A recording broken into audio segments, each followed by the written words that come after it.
এই জুলাই আন্দোলন, এই জুলাই গণঅভ্যুত্থান, এই বিপ্লবীর অংশীদার আমরা সকলেই। আমরা আজকে একটা রাষ্ট্রীয় প্রোগ্রামে এখানে উপস্থিত হয়েছি, কোনো দলীয় প্রোগ্রামে না। যে রাষ্ট্রীয় প্রোগ্রামে আমরা উপস্থিত হয়েছি সে রাষ্ট্র সবাইকে ধারণ করার কথা, কিন্তু দুর্ভাগ্যের বিষয় কেন যেন আমাদের রাষ্ট্রীয় একটা প্রোগ্রামেও আমরা ইতিহাসের সমস্ত কিছুকে আমরা ধারণ করতে ব্যর্থ হলাম। আপনারা খেয়াল করে দেখবেন, এই বাংলাদেশে মুক্তিযুদ্ধের ইতিহাসকে যেমন একপেশে আওয়ামী লীগ দখল করেছিল, ঠিক একই ধরনের একটা পরিস্থিতি এখানে তৈরি হয়েছে। আমরা যারা বয়সী তরুণ, জীবনের সমস্ত ঝুঁকি নিয়েও শহীদ রাষ্ট্রপতি জিয়াউর রহমানের মুক্তিযুদ্ধের যে অবদান সেটাকে আমরা বারংবার বলে গেছি, কারণ এটা ইতিহাসের অংশ, এই ইতিহাসকে বোঝা যায় না। তেমনি ভাবে এই 24-এর অভ্যুত্থানে যারা অংশগ্রহণ করেছিলেন, তিনি বিএনপির হন, তিনি জামাতের হন, তিনি বামপন্থী হন, প্রাইভেট বিশ্ববিদ্যালয়ের শিক্ষার্থী হন, মাদ্রাসার শিক্ষার্থী হন, রিক্সা চালক হন, প্রবাসী হন, যে সেকশনের মানুষেরাই তারা হন না কেন, আমরা সবসময় তাদেরকে আমরা স্মরণে রাখি, আমরা তাদের কথাটা উচ্চারণ করি। কিন্তু আজকে এখানে একটা ডকুমেন্টারি প্রদর্শিত হলো। সেই ডকুমেন্টারিতে দেখেন খেয়াল করে, এই আন্দোলনটা যে ব্যানারে সংগঠিত হয়েছিল, বৈষম্যবিরোধী ছাত্র আন্দোলন, সেই আন্দোলনের ব্যানার, সেই ব্যানারটার কথা এখানে উল্লেখ করা হলো না। এই আন্দোলন তো একদিনে সংগঠিত হয় নাই, এটা ছিল কোটার দাবিতে, কোটা সংস্কারের দাবিতে একটা আন্দোলন। কিন্তু সেই আন্দোলনটার গতিপথ আপনারা যদি খেয়াল করে দেখেন, 9 দফার মতো একটা ঐতিহাসিক ঘটনা, যেটা এই আন্দোলনের গতিপথকে পরিবর্তন করে দিয়েছিল, সেই 9 দফা এখানে অনুপস্থিত থেকে গেল। আমরা খেয়াল করে দেখলাম 24-এর অভ্যুত্থানের সময়টাতে সব থেকে সাহসের যে ঘটনাটা, আনুষ্ঠানিকভাবে 3 আগস্ট শহীদ মিনারে যে 1 দফার ঘোষণা দেয়া হলো, সে বিষয়টা এখানে বিমালুম ভুলে যাওয়া হলো। এটা আমাদেরকে আহত করে। আমরা চাই এই ইতিহাস বাংলাদেশের প্রত্যেকটা মুক্তিকামী জনতার হবে।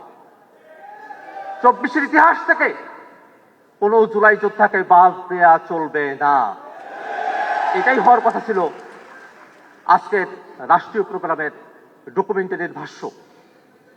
কিন্তু দুর্ভাগ্যের বিষয়, আজকে বাংলাদেশের বিভিন্ন রাষ্ট্রীয় প্রতিষ্ঠানগুলোতে যেমন করে দলীয়করণ হচ্ছে, যেমন করে দলীয় লোকরা বসছে, ঠিক তেমনি ভাবে আজকে ইতিহাসেও একটা দলীয়করণ করা হলো।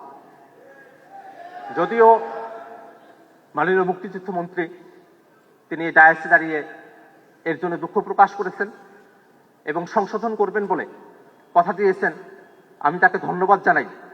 কিন্তু এই যে ভুল, সেটাকে আমি কোনোভাবেই অবচেতন মনের ভুল বলে মনে করি না।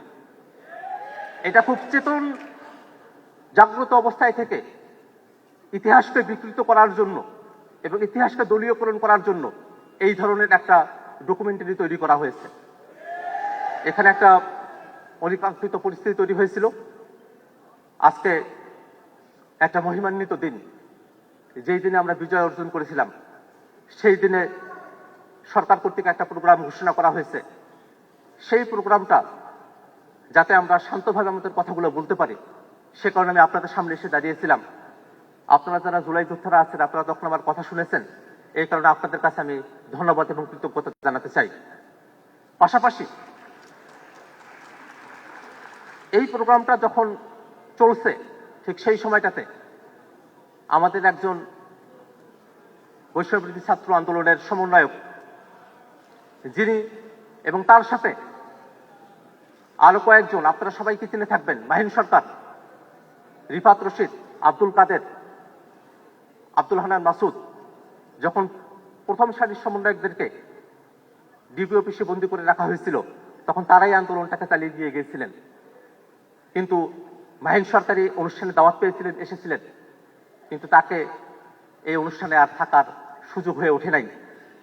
এই পরিস্থিতির কারণে এক ধরনের ধস্তাধস্তির পরিস্থিতিতে তাকে এই হলরুম থেকে বেরোয় যেতে হয়েছে। সেটা এখানকার শুধু পরিস্থিতি নয়, আজকে রাষ্ট্রীয়ভাবে অনেকগুলো জায়গাতেই অনেকগুলো জেলা এবং শিক্ষা প্রতিষ্ঠানে প্রোগ্রাম চলছে। সেই জেলা এবং শিক্ষা প্রতিষ্ঠানগুলোর অনেকগুলোতেই সরকার দলীয় নেতাকর্মীরা তারা এনসিপি এবং অন্যান্য নেতাকর্মীদের উপরে তারা হামলা করেছে, তাদের অনুষ্ঠান স্থল থেকে বের করে দিয়েছে। এই যখন পরিস্থিতি চলছে, ঠিক সেই সময়টাতে আমি জুলাই যোদ্ধাদের একজন হয়ে এবং আমার দলের একজন প্রতিনিধি হিসাবে এই প্রোগ্রামের সফলতা কামনা করি, কিন্তু আমার ব্যক্তিগত পক্ষে এবং আমার যারা সহযোদ্ধারা আছেন তাদের জন্য একটা সুন্দরের আকাঙ্ক্ষায় আমার পক্ষে এই প্রোগ্রামে অবস্থান করা আর সম্ভবপর নয়। আমি আজকের এই অনুষ্ঠানের মাননীয় রাষ্ট্রপতি, তাকে আমি ধন্যবাদ জ্ঞাপন করি। তিনি বাংলাদেশের পক্ষে যেভাবে অবস্থান নিয়েছেন সেটাকে আমরা ধারণ করি। তিনি একই সাথে মুক্তিযোদ্ধা, একই সাথে জুলাই যোদ্ধা, তার প্রতি সম্মান ব্যক্ত করছি। সেই সম্মান রেখে আমি নীরবে এখান থেকে প্রস্থান করার সিদ্ধান্ত গ্রহণ করলাম। আপনাদের সকলকে ধন্যবাদ।